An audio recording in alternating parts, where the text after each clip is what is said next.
बिस्मिल्लाहिर्रहमानिर्रहीम। अस्सलाम वालेकुम वरहमतुल्लाहि वबरकातुहू। हमारा ये प्रोग्राम सूखे की बीमारी के इस्लामी इलाज के बारे में है। अगर किसी को सूखे की बीमारी हो, इसका जिस्म इंतहाई कमज़ोर हो, तो वह मेडिकल इलाज के दौरान हर जुमेरात और जुमा वाले दिन एक दफ़ा जहाँ बताया गया इस्लामी अमल करे तो इंशाअल्लाह बहुत जल्द वो ठीक हो जाएगा। मरीज़ पहले वज़ू करे, इसके बाद एक दफ़ा दरूद इब्राहीमी पढ़े। दरूद इब्राहीमी है: बिस्मिल्लाहिर्रहमानिर्रहीम, अल्लाहुम्मा सल्लि अला मुहम्मदिन व अला आलि मुहम्मदिन कमा सल्लैता अला इब्राहीम व अला आलि इब्राहीम इन्नका हमीदुम मजीद। अल्लाहुम्मा बारिक अला मुहम्मदिन व अला आलि मुहम्मदिन कमा बारकता अला इब्राहीम व अला आलि इब्राहीम इन्नका हमीदुम मजीद। इसके बाद 5 दफ़ा सूरह यासीन पढ़े, फिर 11 दफ़ा सूरह ताहा पढ़े, इसके बाद 11 दफ़ा सूरह वाक़िया पढ़े, आखिर में एक दफ़ा दरूद इब्राहीमी पढ़े।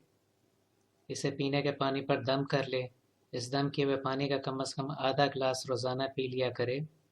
इंशाअल्लाह मरीज़ मुकम्मल तौर पर सेहतयाब हो जाएगा और इसे सूखे की बीमारी से निजात मिल जाएगी।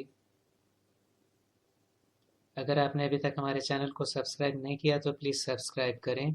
इस वीडियो को लाइक और शेयर करें ताकि ज़्यादा से ज़्यादा लोगों को इसका फ़ायदा पहुंच सके। इजाज़त दीजिए। अल्लाह हाफ़िज़।